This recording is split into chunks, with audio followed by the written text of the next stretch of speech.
Vitamin याद करके आने के लिए विटामिन बी कॉम्प्लेक्स, रासायनिक नाम बोले थे विटामिन बी कॉम्प्लेक्स का याद करके आने के लिए।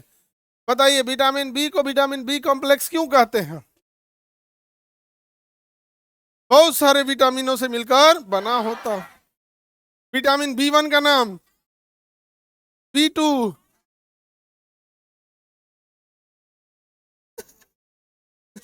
राइबोथाइमिन बोला।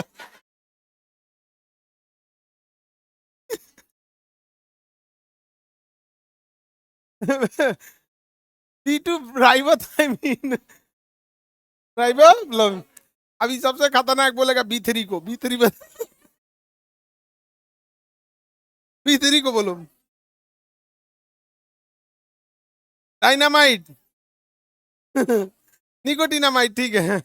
डायनामाइट बोल के भड़का दे यहाँ। सर महिला लोग को याद है? बताइए आप लोग विटामिन, तुम बताओ बबनी, तुम बताओ छोटकी बबनी, हाँ। विटामिन बी सिक्स, हाँ देख के नहीं पढ़ना है, खुलेआम देख रही है वो लिखा हुआ है, हाँ वो भी उसको पढ़ने में कंफ्यूजन हो गया ना। पायरिटॉक्सिन,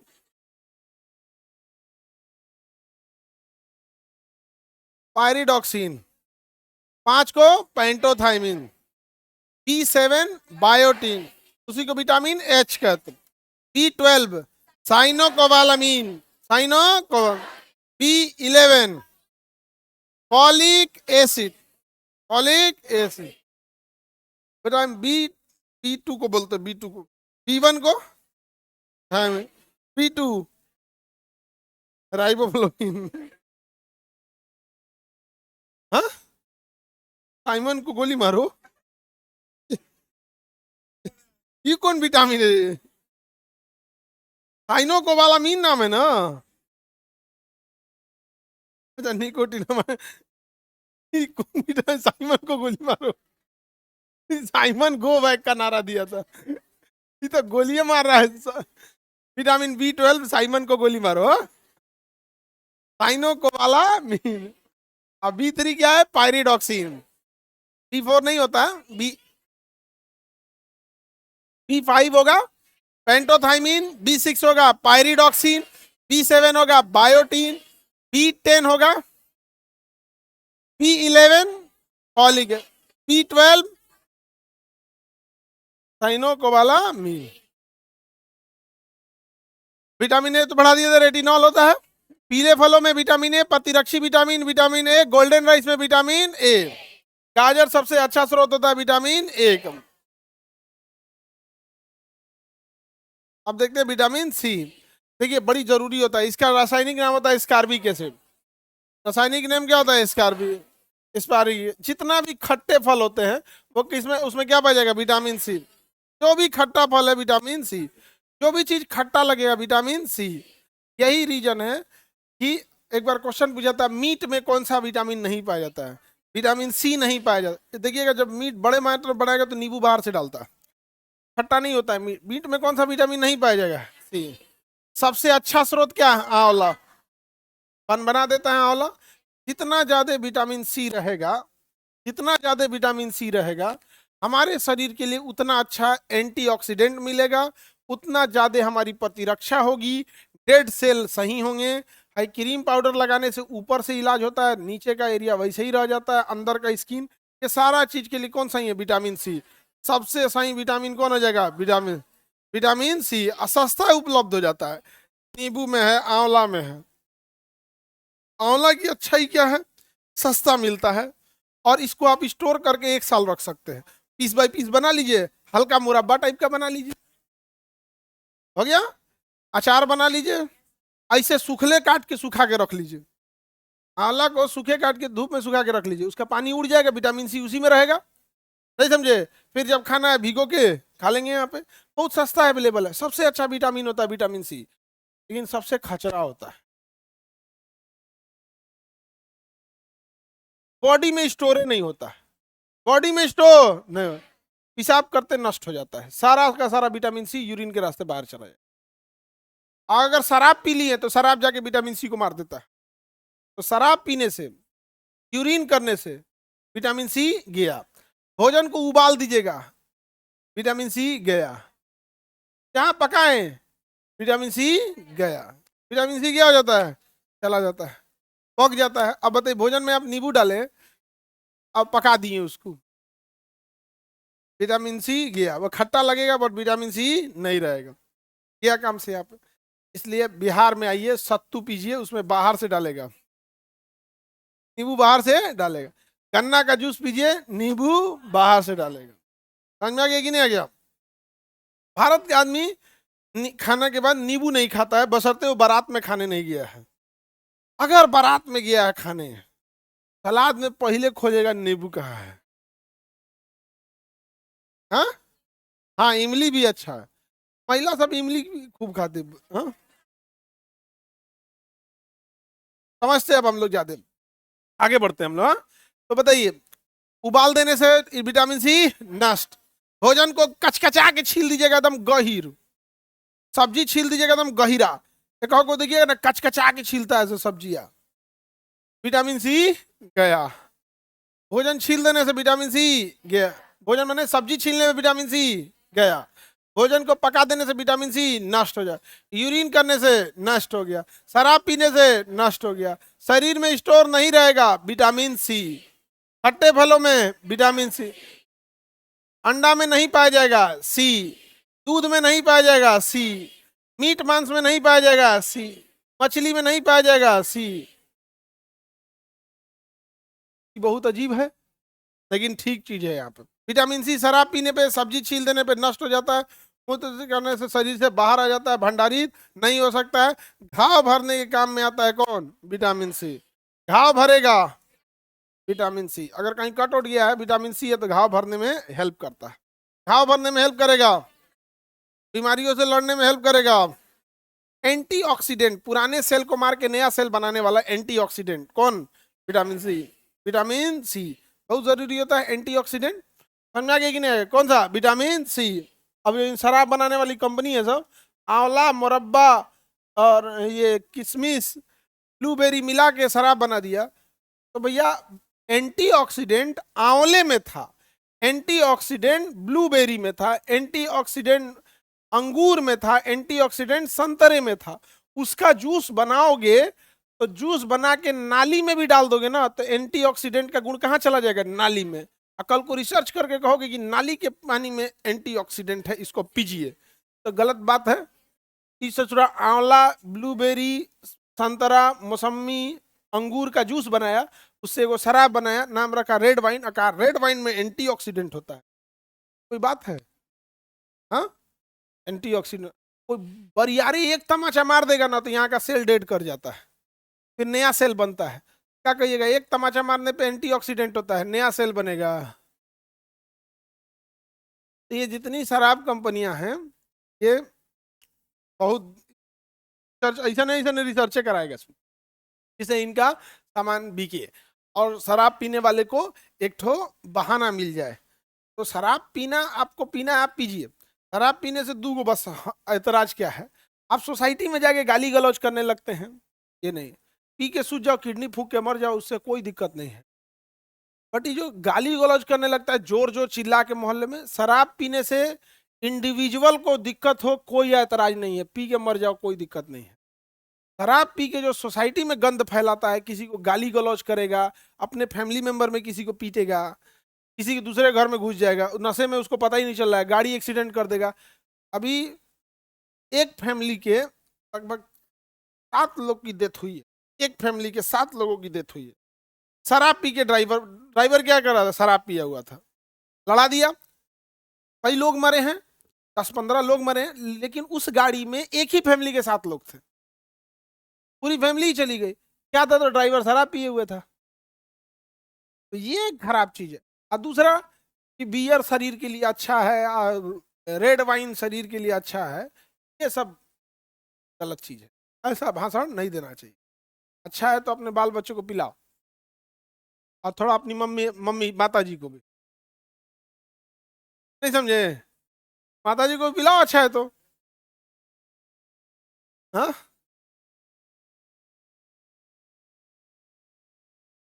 नष्ट हो जाता, हाँ। देखिए वो ब्रोकली वगैरह को जो खाते हैं लोग ना, हम लोग बेसिकली ब्रोकली को सॉटे करके खाते हैं।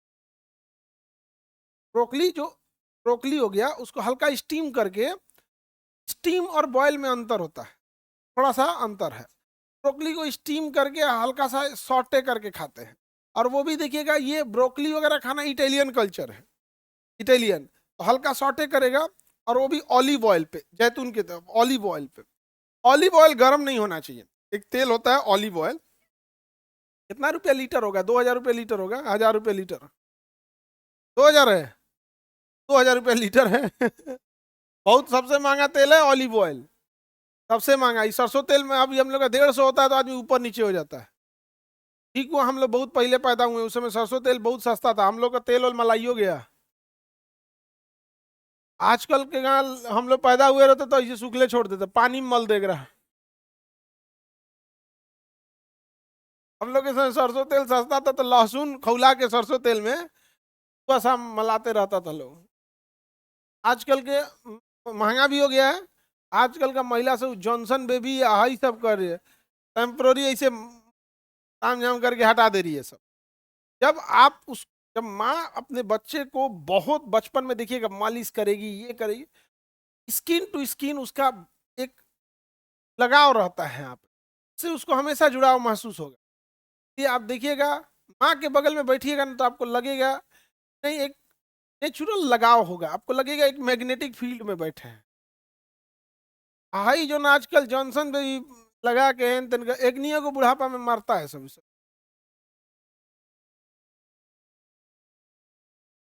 नहीं समझ जाएगा। देहात में आज भी वृद्धाश्रम नहीं है, आज भी। और शहरों में वृद्धाश्रम डाल दिया है इसमें। तो ऑलिव ऑयल बहुत महंगा बिकता है। तो यूरोप वगैरह में ना जो सब्जी खाने का प्रचलन है, वो क्या है कि सब्जी को छोटे छोटे बीन्स काट दिया, हरियर का गोभिया जिसको ब्रोकली बोलता है, मशरूम हो गया, शिमला मिर्च जिसको कैप्सिकम कहता है, उसको छोटा छोटा पार्ट बाई पार्ट में कर दिया, उसको हल्का स्टीम दे दिया। उसको क्या दे दिया? स्टीम। गरम नहीं दिया है, नहीं, भाप दिया है। क्या दिया है? भाप, ताकि वो हल्का गल जाए। भाप दे देगा यहाँ पे, उसके बाद से ना हल्का सा ऑयल, ऑलिव ऑयल लगाएगा, ज्यादा उसको खौलाएगा ही नहीं। खौल गया तो ऑलिव ऑयल खत्म कहानी, उसका सारा 2,000 रुपया डूब गया पानी में गया यहाँ पे। हल्का सा उसको क्या करेगा? गरम करेगा। स्टीम रहेगा तो ऑयल ही गर्म हो जाएगा। हल्का सा गरम करके उसमें 2-3 चम्मच ऑलिव ऑयल डाल के बस ऐसे मिला देगा। हल्का सा क्या मिला देगा, एग्जैक्ट वैसे ही जैसे भारत में पूजा में तेल मिलाता है। पूजा देखते हैं, बनाते हैं, तो इसे लेके सब में से तन तन तन तन डालेगा, 2 चम्मच इसमें तेल डाल के एकदम आराम से। 15 रुपये दिया है, तन डालेंगे तेल, थोड़ा महंगा ही है यहाँ पे। नहीं जाए, मुढ़ी डालना है, झोंक दे एकदम। मक्का का ही जो परवल डाला, झोंक दे यहाँ पे। मूंगफली 3 ठो निकाल, 3 ठो निकाल, 3 ठो फली डालेंगे यहाँ। ऑलिव ऑयल वैसे ही डालते हैं, उन लोग का वही कल्चर है। अपने यहाँ इस सॉटे खिला दीजिएगा किसी को तो बुझेबे नहीं करेगा। हम ही को जब पहली बार बोला था होटल में, तो कहा था सौते, हम कहेगी "आई, क्या खिलाएगा सौटे"। गरम तेल में भिगा के लेके चला है, उसी का नाम रखा था सौटे। शॉट मार दिया उसको, सौटे। आप देखिएगा, अगर किसी पिज्जा खाने जाइएगा डोमिनोज वगैरह में, यहाँ पे बड़े उस पे, तो अगर बैठ के टेबल पे खाइएगा ना, तो वहाँ केचप भी रहेगा, टोमेटो सॉस रहेगा, सारा सॉस भी रहेगा, उसमें ऑलिव ऑयल भी रखता है वो। और आप ऐसे ऊपर से डाल सकते हैं। कहाँ रखता है? नहीं रखता है।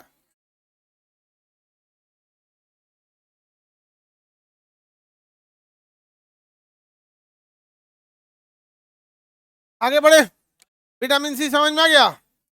ऑलिव ऑयल बढ़िया होता है भाई, सबसे महंगा तेल है ऑलिव ऑयल। हम लोग तो अब जबरदस्ती तेल निकाल रहे हैं लोग। सरसों का तक तो ठीक ठीक था, सूरजमुखी का निकालने लगे लोग, सोयाबीन का निकालने लगे लोग, पाम ऑयल निकालने लगे लोग, अब जबरदस्ती निकालने लगे लोग तेल यहाँ पर। और हमारे शरीर को ज्यादा भोजन की जरूरत है नहीं। एक्चुअल में हमारे शरीर को ज्यादा भोजन की जरूरत नहीं है, लेकिन हम लोग भोजन को इतना टेस्टी बनाने लगे हैं, इतना टेस्टी बनाने लगे हैं कि अब भोजन की जरूरत पेट को नहीं, जीभ को है। आप जितना फास्ट फूड ठेला पे खा रहे हैं वो कोई सी की जरूरत आपके पेट को नहीं है। किसको है? जीभ को है। अल्टीमेटली थमा देते हैं पेट को, पेट गरियाता है, हमारा चाहिए ही नहीं यहाँ पर। तेल मसाला मत खाओ, लेकिन आप फिर खाएंगे। जितना अचड़ा कचड़ा रहेगा, कहेगा ये पेट का चमड़ा मोटा है, अरे तोरा ये गाल बड़ी पतला है, इहे पे फेंकेंगे, खा के फेंक देगा। 20 गो पिंपल्स एन्ने और 20 गो एन्ने। अब शीशा में बैठ के देखिएगा,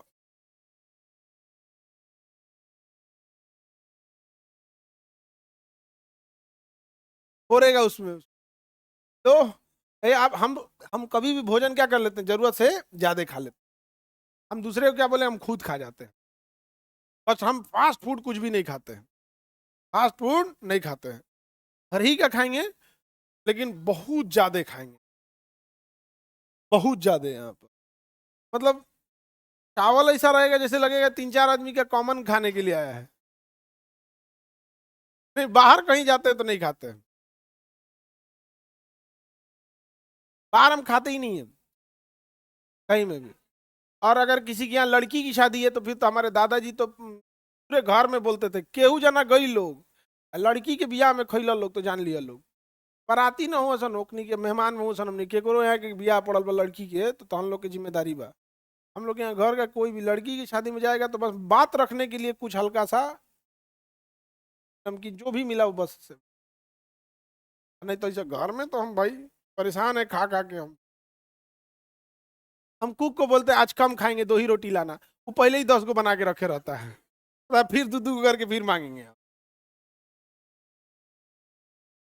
तो ये विटामिन सी समझ में आ गया, बहुत अच्छी चीज होती है विटामिन सी। बट ना बॉडी में एक हो तो स्टोर नहीं होगा, और उसमें से ना बड़ी नाजुक है। शराब पियेंगे नष्ट हो जाएगा, पेशाब करने पे नष्ट हो जाता है, भोजन छील दीजिएगा सब्जी नष्ट हो जाएगा, उबाल देंगे नष्ट हो जाएगा। खट्टे चीजों में पाया जाता है, इसलिए ना ये अंडा में मिलेगा, ना दूध में मिलेगा, ना मटन में मिलेगा, ना चिकन में मिलेगा, ना मछली में मिलेगा। शरीर के लिए अच्छा है, घाव भरने के काम में आता है विटामिन सी। अगला देखते हैं विटामिन डी। विटामिन डी में कैल्शियम होता है, हड्डियों के लिए अच्छा होता है विटामिन डी, हड्डियों के लिए विटामिन डी। और हड्डियों के लिए कैल्शियम भी अच्छा होता है, तो याद रखना बड़ा सिंपल है। ये कैल्शियम से कैल्सीफेरॉल, कैल्शियम से कैल्सीफेरॉल, इसकी कमी से हड्डियां कमजोर हो जाती है, जिसे कौन सी बीमारी कहते हैं? रिकेट्स। कौन सी बीमारी? रिकेट्स। रिकेट्स में पैर की हड्डियां एकदम पतली हो जाएगी, एकदम पतली हो जाएगी। देखिए किसी किसी को रिकेट्स हो जाएगा, ज्यादातर महिलाओं में रिकेट्स हो जाता है। इतना पैर पतला हो जाएगा, लगेगा ना जैसे लाठी में कोहड़ा खोसा है, एकदम दुबला पतला टाइप का। यहाँ पे पहले को देखिएगा ना, वो लाठी पे चलता था हिमगंगे तेल का प्रचार करते हुए, ऐसे ना अभी भी चलता है। हम पातर पातर लाठी पे चले गए। यहाँ पे महिलाओं में खास करके ये क्या हो जाता है, रिकेट्स होता है। समझ में आ गया कि नहीं आ गया? यहाँ पे तुम लोग को नहीं है। आगे बढ़े, अच्छा खाते पीते रहना चाहिए। बताइए, तो विटामिन डी जो होता है, अब आप बताइए मछली अगर कहेगा मछली में तो विटामिन डी, लेकिन अगर यही शब्द जोड़ दे मछली के यकृत में, विटामिन ए। लीवर ले गया तो विटामिन ए, लीवर ले गया तो विटामिन ए। इसलिए देखिएगा लोग मटन वगैरह खाते हैं तो उसमें लीवर भी बिकता है, उसका गुर्दा, यकृत, क्या होता है? यकृत। लंग्स भी बिकता है। तो मटन की दुकान पे जाएंगे ना, तो जहां 10-20 मटन कटेगा तो उसमें सब साइड हट के वो अलग स्टॉल लगा देगा, ऑर्गन स्टॉल। उसमें उसका पैर, पंजा, उसमें कैल्शियम ज्यादा होता है। तो डॉक्टर जब से बता दिया ना कि हड्डियों में उसमें, तो आजकल उस सबका बहुत डिमांड बढ़ गया है। समझ में आ रहा है कि नहीं आ रहा? तो सबके लिए लीवर वगैरह, लीवर में विटामिन क्या आ जाएगा? ए। अच्छा, ये एक सा विटामिन है जो हार्मोन भी है। कौन सा है? हार्मोन। तो एकमात्र विटामिन जो हार्मोन है कौन सा है? Vitamin D. हार्मोन की खासियत होती है बड़ी तेज वर्क करता है, फटाक से वर्क करता है। इंजाइम थोड़ा धीमा काम करता है। देखिए ना, पाचन इंजाइम 6 घंटा में पचाते हैं, लेकिन लड़ो उड़ो हार्मोन 5 मिनट बतियाएगा, किसी से गुस्सा होगा, दंदना के निकला किडनी के ऊपर से, एड्रिनल ग्लैंड, लड़ो उड़ो हार्मोन मार धन धन पचका दिया। तो हार्मोन कोई भी धीमा काम नहीं करता है। इसलिए क्वेश्चन आएगा सबसे तेजी से बनने वाला विटामिन, विटामिन डी। सबसे तेजी से बनने वाला है विटामिन डी। धूप लेंगे तो कौन सा विटामिन है? Vitamin D. अब देखिए धूप से ही कंप्लीट हो जाता है विटामिन डी। और भारत में सबसे ज्यादा विटामिन डी की कमी महिलाओं में है, क्योंकि महिलाओं को ना घर से बाहर ही नहीं निकलने दिया। समझ में आ गया? ज्यादा घर से बाहर नहीं निकलने देता है। रेलिंग उलिंग पे खड़ा हो जाएगी तो के चार को सुना देगा। नहीं समझ में आ गया? हाँ, जानबूझ के नहीं निकलती काला होने के डर से। अरे बाप रे बाप, वो अपन सब व्यवस्था रख ले रहती है सब यहाँ पे। वो लड़की बाहर निकलेगी, उतना ऑपरेशन थिएटर में जाने से पहले डॉक्टर तैयार ना हो। नहीं बता रहे हैं, डॉक्टर 10 मिनट में तैयार हो जाता है। उसको क्या है, मेन डॉक्टर का क्या, स्क्रबिंग करना होता है। हाथ धोया है ऐसे, स्क्रबिंग में ऐसे अलग केमिकल आता है। हाथ धोया और हाथ नीचे नहीं करना होता, बस ऐसे हाथ अगर यहाँ से पानी डगर के अगर नीचे कर लेंगे, डगर के वापस चला आएगा, ऐसे लेके घूमेगा। हाथ धो के निकले, एक टेक्नीशियन रहेगा, गाउन पहना दिया, दस्ताना पहना दिया, रेडी उडी हो गया, काम रेडी डॉक्टर। कितना जल्दी आप लोग हो जाइएगा?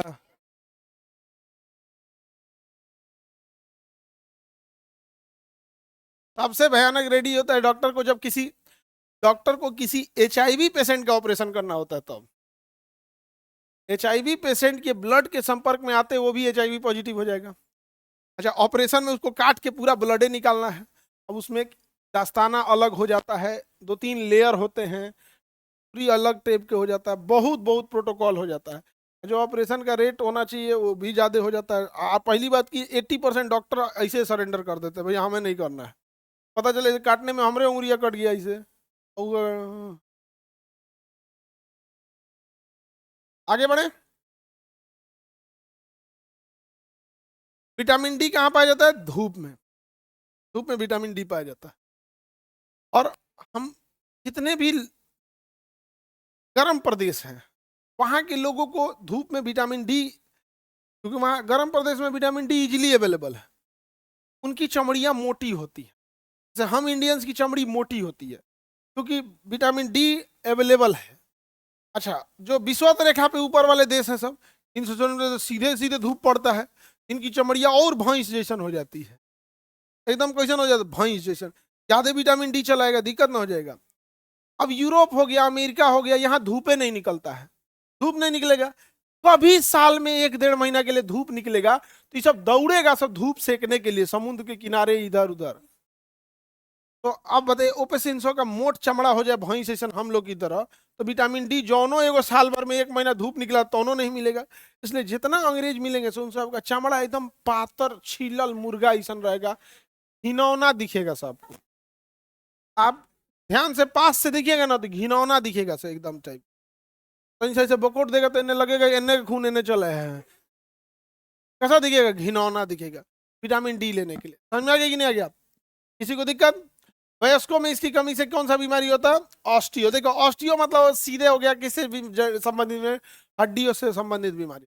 विटामिन डी यहाँ पे कोशिकाओं द्वारा स्वतः भी निर्माणित कर लिया जाता है। कौन सा? Vitamin D. विटामिन डी और विटामिन ई भी, विटामिन डी और विटामिन ई अपने से भी बन जाता है। विटामिन ई को टेकोफेरॉल कहते हैं। विटामिन ई को क्या कहेंगे? टेकोफेरॉल। और कैल्सीफेरॉल डी। बताइए एकमात्र विटामिन जो हार्मोन है, विटामिन डी। आगे बढ़े, किसी को दिक्कत? विटामिन डी समझ में आ गया? सी भी समझ। विटामिन ई अंग्रेजी में क्या कहेंगे इसको? टेकोफेरॉल। टेक्निकल नाम क्या है? टेकोफेरॉल। विटामिन ई का नाम टेकोफेरॉल। क्या नाम है? टेकोफेरॉल। टेकोफेरॉल ये जनन क्षमता के लिए जिम्मेदार है, के लिए है, जनन के लिए जिम्मेदार है। अब जब भी हम लोग जनन की बात बोलते हैं ना तो बायोलॉजी का स्टूडेंट केवल मानव को समझता है कि नहीं का काम एगो जनन है। भैया 150 करोड़ हो गए हम लोग। भाई जनन का काम जानवरों में भी है, जनन का काम पेड़ पौधों में भी है, जनन का काम बीज में भी है जिसको अंकुरित करके खा जाते हैं। तो अंकुरित भोजन में कौन सा चीज पाया जाएगा? Vitamin E. या अंकुरित अनाज में पाया जाता है विटामिन ई। कौन सा विटामिन? Vitamin E.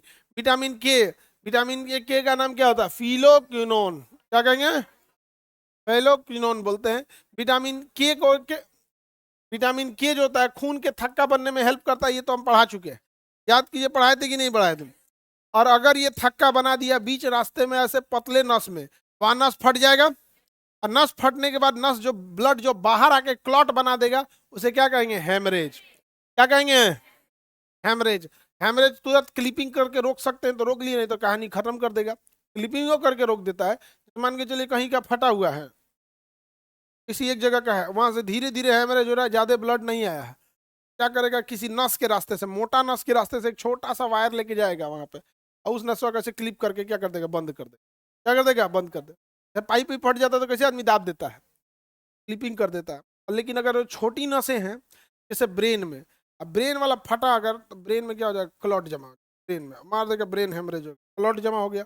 अब जितना जल्दी जा सकते हैं हॉस्पिटल दौड़िए, जितना जल्दी हो सकते हैं, क्योंकि ब्रेन का जो सेंटर लाइन होता है, जैसे कहीं पे भी देखिएगा चोट लगेगा तो वहां स्वेलिंग आना चालू होगा धीरे धीरे धीरे धीरे।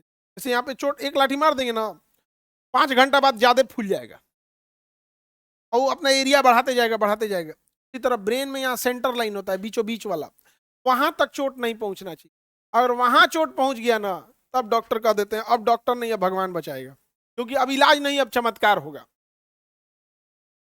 सीधी सी बात उसी का है, वो कहता ही है 100 में से एगो बचेगा, तो 100 में से एगो बच रहा है तो इलाज है कि चमत्कार है, कोई बची हो गया कोई नहीं हो बचा। तो अगर सेंटर लाइन में आ गया तो भगवान के, अब डॉक्टर के साथ साथ उसे कौन बचाएगा, भगवान, और चमत्कार होगा, फिर उसका इलाज की जगह क्या होगा, चमत्कार। लेकिन मरीज मरेगा नहीं, 15 से 20 दिन तक मरीज मरेगा नहीं। तो वेंटिलेटर और डायलिसिस चालू रखेंगे ना, जिंदा रहेगा कितने दिन तक, 15 से 20 दिन तक, उसके बाद मरेगा। आईसीयू में एक दिन का बिल बनाएगा उनका ₹1,00,000 बनाएगा, और एकदम सस्ता बनाएगा तो 50,000 बनाएगा, एकदम सस्ता बनाएगा तो 50,000, एकदम सस्ता बनाया आईसीयू का तो 30 दिन आईसीयू में रहा तो 10 लाख, केवल आईसीयू का खर्चा है। के बाद ऑपरेशन का अलग है, डॉक्टर का अलग है, दवाई का अलग है, दुनिया भर का, केवल वो आईसीयू बेड चार्ज बता रहे हैं। तो एक बार ब्रेन हेमरेज हुआ ना, पैकेज है उनका 15 लाख का, व्यवस्था कर देगा। आदमी को पता नहीं चलता है ना क्या हुआ है क्या नहीं हुआ है, किसी को हो जाता है भैया ब्रेन हेमरेज, ज्यादा टेंशन उन्सन नहीं लेना चाहिए। सर 1 लाख बनता है आईसीयू का बिल, भाई एक से एक अस्पताल है, सब 5 स्टार होटल को फेल किया है। आगे बढ़े। तो विटामिन के किसके लिए जिम्मेदार है, हेमरेज के लिए।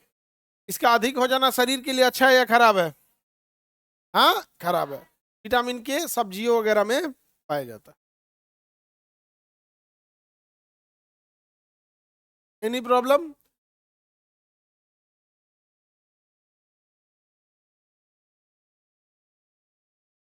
खनिज अब देखते हैं, क्या देखते हैं, खनिज। बताइए, आपको हम पढ़ा दिए कार्बोहाइड्रेट, याद कीजिए कार्बोहाइड्रेट पढ़ा है ना, तत्काल एनर्जी कौन देता है, स्टोर एनर्जी, फैट, वसा, वसा देता है। दूध में वसा होता है कि नहीं होता है भैया, दूध में वसा होता है, तब ये तो उससे घी निकला है, अजब हाल है जी। घी में वसा होता है कि नहीं होता, गंध बताएगा, अब दूध में वसा होता, हाँ। घी निकाला कहाँ से था, गाय के दूध में वसा कम, भैंस के दूध में वसा ज्यादा, और सबसे ज्यादा वसा होता है जमीन पर रेंडियर कुत्ता, जो एक नस्ल है, बर्फ में पाए जाते हैं, उसके दूध में क्या होता है, वसा ज्यादा होता है। वहां के लोग उसी रेंडियर कुत्ते का दूध पी जाए, मतलब वो वहां के अब हम लोग यहाँ गाय भैंस पालते हैं, हम लोग यहाँ पे इसी गाय भैंस का यूज किया। ऊँट के दूध में भी वसा ज्यादा होता है, ऊँट के दूध में भी वसा ज्यादा, जितना ज्यादा वसा होगा दूध उतना गाढ़ा होगा। सबसे ज्यादा वसा वेल मछली के दूध में होगा, वेल मछली का दूध फेविकोल की तरह होता है, वेल मछली का जो दूध होता है फेविकोल के इतना गाढ़ा होता है, इतना ज्यादा उसमें वसा होता है, फेविकोल इतना गाढ़ा होता है। और वो अपने बच्चे को जो दूध पिलाती है वेल मछली, वो पानी के अंदर पिलाती है, और वेल मछली का बच्चा मुंह लगा के दूध नहीं पीता है। वो जब वो बच्चे दूध उसके विंग्स के पास आते हैं सब, तो उसकी माँ जो होती है वहाँ अपने बच्चे को दूध पिलाने के लिए वहां से जब रिलीज करती है तो पानी में मिल जाता है उसका दूध, बट वो इतना गाढ़ा होता है फेविकोल की तरह, उसका बचवा उसी में खा लेता है। मतलब एकदम समझिए दही ऐसा, दही ना पीते हैं ना खाते हैं, दही ऐसा चीज है ना वो पीने वाले स्टेज में है ना वो खाने वाले स्टेज में है, सब निगल जाते हैं सीधे यहाँ पे, नहीं समझे। तो वेल मछली का दूध वैसे ही होता है, और वेल मछली है वो ज्यादा गहराई में नहीं जाएंगे सब बच्चा को लेके, क्योंकि उसके पास गल्फर नहीं है सांस लेने का, बाहर आके सांस लेती है, सांस ले बाप हो बाप, ए बाबू चलो सांस लो, छोटका लड़का को सिखाई सांस ले, हाँ घींच घींच, चल अब नीचे चले, हम नीचे चल, फिर छोटका बचवा को लेके आके नीचे ले जाएगी। समझ में आ गया कि नहीं आ गया, सबका अपना। वेल मछली हम लोग की तरह होती है, बाहर आके सांस लेना पड़ता है, अंदर नहीं, ज्यादा लंबा नहीं सांस ले पाता। आगे बढ़े।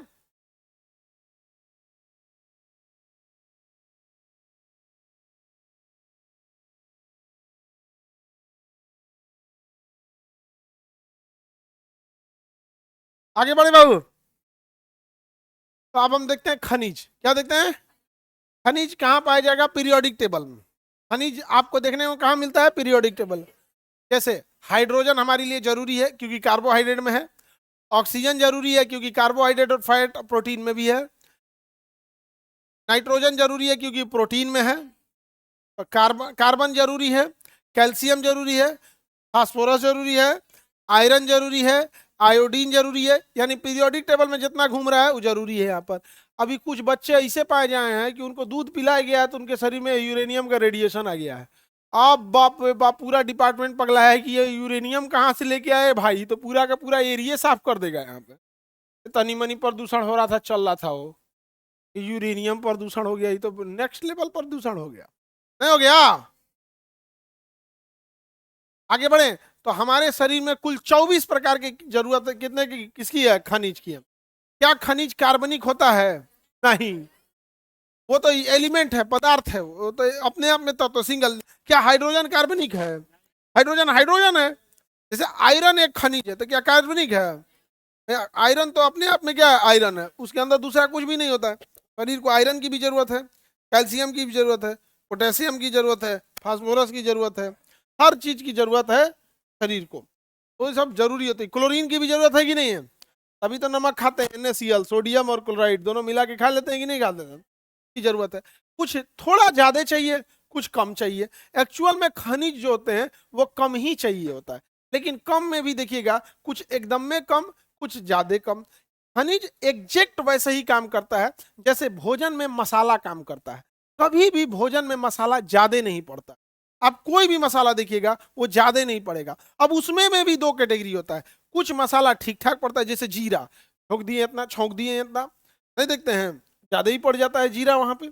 और कुछ एकदम में कम पड़ेगा, जैसे आप जायफल, इतनी सा पड़ता है जायफल, गलाने के लिए जल्दी गल जाता है जायफल वगैरह से, ज्यादा जल्दी गल जाता है। या छोटा बच्चा ठंडी के दिन रहता है, हल्का सा उसको उंगली से रगड़ के, थोड़ा सा एकदम उंगली से रगड़ के उसको पिलाया जाता है, एकदम हल्का, गर्मी के लिए, ठंडी के दिन में वहाँ पे। बूढ़ी दादी वगैरह लोग का ये सब इलाज रहता है यहाँ पे। छोटा बच्चा का पेट दर्द करता है ना, तो गाँव में अगर देखिए ना, हींग जो होता है ना, हींग हल्का चम्मच में 2-3 बूंद पानी रख के घोल करके छोटा बच्चा के नाभि पे लगा देते हैं। देहात में ना अलग मेडिकल साइंस है, वो MBBS वो अलग ब्रांच चलता है उधर, वाईफाई डिपार्टमेंट, नहीं समझ आ गया? गांव का मेडिकल साइंस अलग है। आगे बढ़े। उधर सब कैसे चलता है? वाईफाई सिस्टम चलता है। अच्छा, बच्चों समझता है, तो पेशाब कराना रहेगा तो उसकी दादी मम्मी बोले कर देगा वो। उसका उसका वाईफाई सिस्टम बचपन में समझ जाता है। यूनिवर्सल भाषा है ये। कोनो गांव देहात, अमीर गरीब सब घर का कर दे, पहला वाईफाई वहीं से आया था।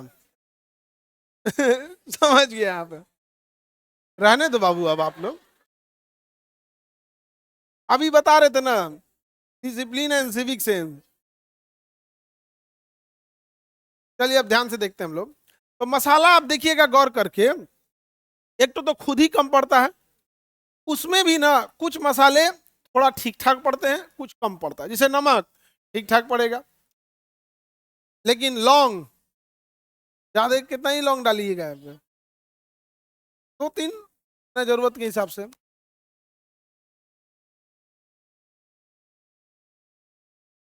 खनिज हमारे शरीर में कैसे काम करता है? एग्जैक्ट मसाला की तरह, जो थोड़ा ठीक काम कर रहा है ठीक है, जो कम है वो कम है।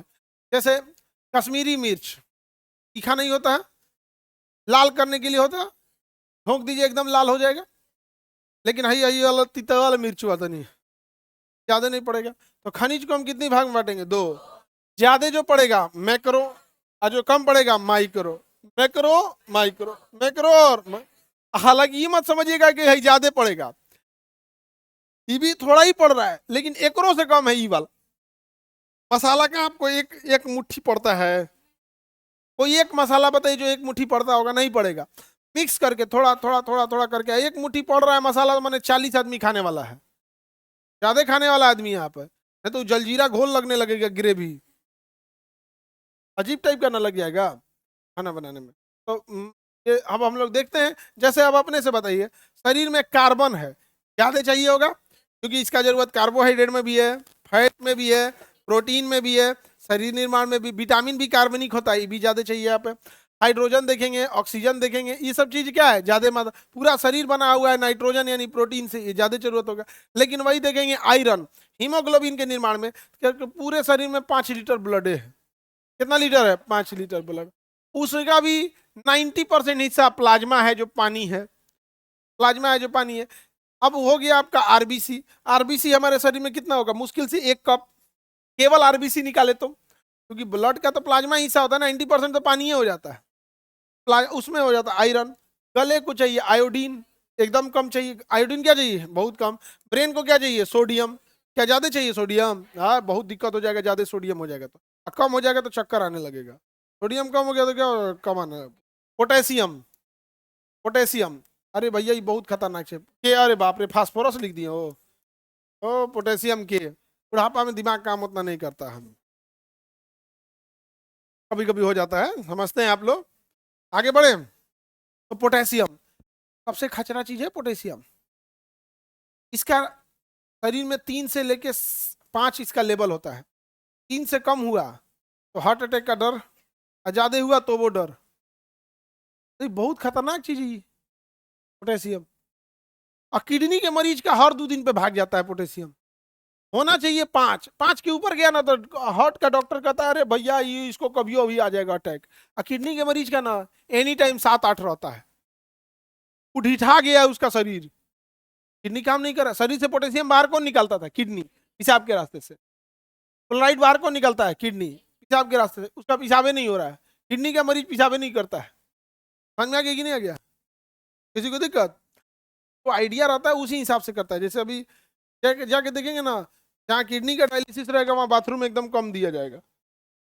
50 आदमी के बीच में एगो, भैया वो जइबे नहीं करेगा, पेशाबे नहीं लगेगा, और उसका सारा पेशाब उसके ब्लड में मिल गया, उसका दहिया फूल जाएगा, पूरा शरीर क्या हो जाएगा, फूल जाएगा वहां पर।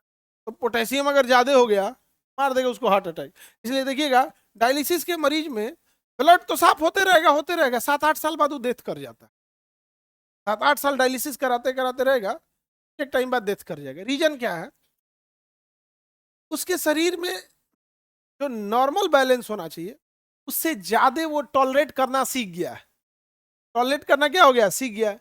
लेकिन भैया टॉलरेट करिएगा 1 दिन 2 दिन, 5 साल 7 साल टॉलरेट कीजिएगा नहीं ना, तो शरीर झेलते झेलते झेलते जब 5-7 साल डायलिसिस कराते कराते रहेंगे, शरीर पोटेशियम का तकलीफ झेलते झेलते हार्ट परेशान है, इधर लंग्स परेशान है, इधर लीवर परेशान है, सब अपने मैक्सिमम रेंज के आगे चल रहे हैं।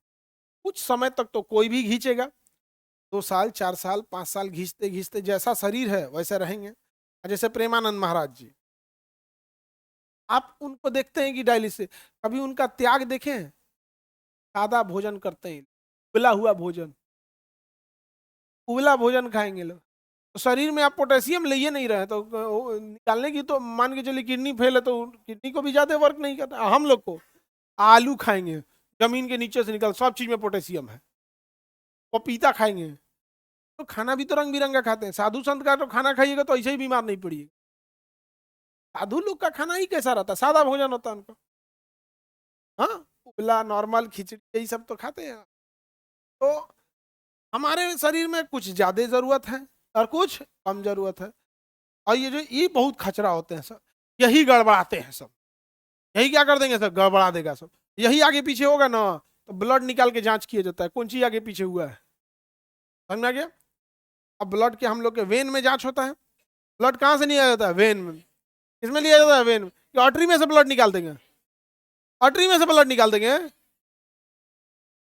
हमेशा ब्लड किसमें निकालेंगे, वेन से। वेन से निकालेंगे, जांच होगा, अगले दिन जांच होगा, रिपोर्ट आएगा, आइएगा अगली दिन। अब किसी का ऑपरेशन हुआ है, किसी का एक्सीडेंट होकर छिटा गया है बेचारा, ऑपरेशन थिएटर में बैठा है, आईसीयू के बाप रिकवरी रूम में बैठा है, समझ में आ गया। वो बेचारा ना होश है ना कुछ है। अब वो आप ब्लड निकाल के अगले दिन जांच कीजिएगा तो अगले दिन वो निपट जाएगा। और उसके वेन में जांच करने से नहीं, डॉक्टर इतना ध्यान दिया जाता है उसको, इतना ध्यान दिया जाता है कि हम वेन का ब्लड क्यों जांच करेंगे, जांच करेंगे आर्टरी का ब्लड, क्योंकि आर्टरी से ब्लड गया था, वेन से तो टकरा के आया था, ताकि नहीं हम आर्टरी में जांच करेंगे।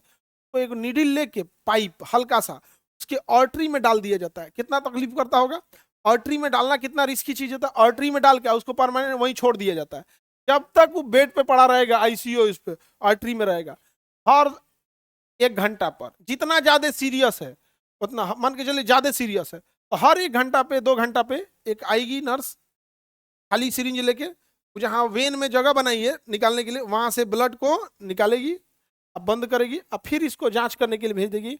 आर्टीरियल ब्लड गैस ABG फटाक से 5 मिनट में जांच करके भेजेगा। ब्लड का पीएच फिलहाल इतना है, पोटेशियम इतना है, सोडियम इतना है, सारा चीज जांच करके देगी। फटाक से मरीज के सिधाने देखिएगा, इतना बड़का ना रजिस्टर रखा रहता है, फटफट चढ़ा देगा। अब देखेगा इसमें क्या क्या गड़बड़ है, जो गड़बड़ है फटाक से उसका देखिए पोटेशियम कम हो गया है तो पोटेशियम का इंजेक्शन ले आके, पानी कंटिन्यू चढ़ रहा है तो कुछ दिया, फिर 3 घंटा बाद आके, क्योंकि उसमें पहले से लगल है आर्टीरियल ब्लड गैस ABG। अगर किसी का ABG जांच हो रहा है मतलब वो अपने पैरों पे खड़ा नहीं, याद रखिएगा, वो अपने पैर पे खड़ा नहीं है। हम लोग का जांच किस पे होता है, वेन। और रिपोर्ट कब आता है, अगले दिन, उसका 5 मिनट में रिपोर्ट आता है। और दिन भर में जितना ज्यादा सीरियस है उतना ज्यादा ABG करेगा। अगर बहुत ज्यादा सीरियस है, एकदम क्रिटिकल कंडीशन है, एकदम डॉक्टर पे डॉक्टर लगाया, हर 1 घंटे पे ABG होगा, हर 1 घंटे पे उसका निकाला जाएगा तुरंत। तो रिलीफ हो जाएंगे तो 3 घंटे पे एक बार होगा, फिर 6 घंटे पे एक बार, फिर दिन में एक बार देखा जाएगा, ठीक है तो निकाल देगा, कहेगा अब ABG की जरूरत नहीं है, अब वेन से ही ब्लड निकाल के काम चला लेंगे। समझ में आ रहा है कि नहीं आ रहा है? तो ABG का रिपोर्ट वो सारा इसी न्यूट्रिशन को देखता है, क्योंकि वो ऑलरेडी क्रिटिकल कंडीशन में है, उसका बॉडी टॉलरेंस लेवल नहीं झेलेगा। आपका पोटेशियम का लेवल होना चाहिए 5, आपका पोटेशियम चला गया 8, आपको हार्ट अटैक आ जाना चाहिए लेकिन नहीं आएगा। रीजन क्या है, आपका बॉडी अभी स्ट्रेस झेलने की स्थिति में है, लेकिन किसी का एक्सीडेंट हुआ है, ऑपरेशन हुआ है, उसका स्थिति झेलने में नहीं है, उसको ऑलरेडी वो मेंटल ट्रोमा में है, फिजिकल ट्रोमा में है, उसकी बॉडी की जितनी स्टोर एनर्जी थी उसको भरने में लगा दिया है, दवाइयों का असर झेल रहा है, दिमाग किडनी लंग्स सब स्ट्रेस में है, और उसमें से अगर उसका पोटेशियम चल गया 5 की जगह 8, निपट जाएगा वहीं पे। समझ में आ गया कि नहीं आ गया? जांच आप लोग को ABG समझ में आ रहा है? तुरंत रिजल्ट दे देता है। हाँ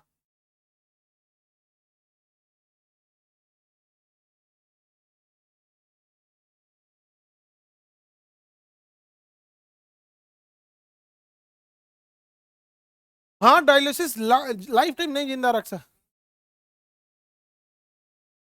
हाँ तो बढ़ जाएगा तो नॉर्मल सी बात है, बैठ जाइए।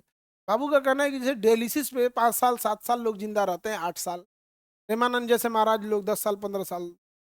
क्या कहना है कि ट्रांसप्लांट करा देंगे ज्यादा दिन जिंदा रह सकते हैं कि नहीं? बिल्कुल, किडनी ट्रांसप्लांट कराएंगे ज्यादा दिन जिंदा रहेंगे, कहीं किडनियां होता है सोच रहा खचरा। वो डिपेंड करेगा कितना परसेंट HLA मैच किया था, जितना ज्यादा HLA मैच करेगा किडनी उतना अच्छा से फंक्शन करेगी। अगर HLA अच्छा से मैच नहीं किया, मान के चलिए 80% मैच किया, 100% तो मैच करेगा नहीं, 80% मैच किया तो आप बहुत खुश नसीब हैं। तब बाकी बचे 20% के लिए जिंदगी भर दवाई खाना है, और डोलची में वो दवाई लेके घूमता है किडनी का मरीज। किडनी का 35% काम करता है, बहुत जल्दी वो 0% पे आएगा। वो 35 वाला कब 0 पे चल जाएगा पता ही नहीं चलेगा। किडनी की सबसे बड़ी खराबी होती है जब डाउन होता है तो रुकता ही नहीं। जैसे मान के चलिए किडनी में प्रॉब्लम आया, का 90% काम कर रहा है, 3 महीना बाद वो 60% पे चलेगा, किडनी धड़धड़ा के नीचे गिरता है हुमायूं की तरह। लेकिन किडनी में एक अच्छाई है, एक किडनी भी दो डबल किडनी का काम करता है, किडनी कभी ओवर टाइम करने से नहीं कतराता है, यही एक अच्छाई है किडनी।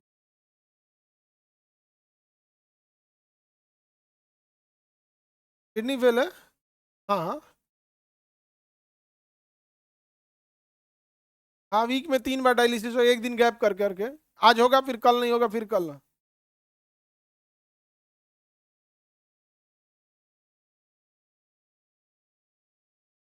तो रहेगा हमेशा कुछ ना, और महीने 1-2 महीने बाद एक बार आईसीयू में जाना पड़ेगा, सीरियस बीमार पड़ जाएगी कभी कभी। 8 साल से डायलिसिस पे है, 8 साल के डायलिसिस में एक ट्रांसप्लांट बराबर खर्चा लग गया होगा, हर मंथ 60-70 हजार रुपया लगता होगा। एक डायलिसिस का 4,000 लेगा, बहुत कॉस्टली चीज, कोई सब ना हो सारी, हम लोग क्या ही बोलेंगे। ये मैक्रो माइक्रो समझ में आ रहा है? Any problem? अब ये वाला थोड़ा सा ज्यादा जरूरत है, और कहाँ गया जी, ये बृहद खनिज है, ये थोड़े से क्या है ज्यादा जरूरत है, और ये वाला जो है सूक्ष्म खनिज है, ये कम जरूरत है, जैसे iron, iodine, iron, cobalt, phosphor, chlorine, zinc, chlorine, निकल एंड मॉलिब्डेनम। अब आपको दोनों याद करके आना है। दोनों याद करने का इन द सेंस क्या है कि ज्यादा मात्रा में कैल्शियम चाहिए क्योंकि हड्डी है, फास्फोरस चाहिए हड्डी है, पोटेशियम, सल्फर, ये सब चीजें चाहिए। तो आपको ये दोनों में अंतर याद करके आएंगे मंडे के क्लास में। हाँ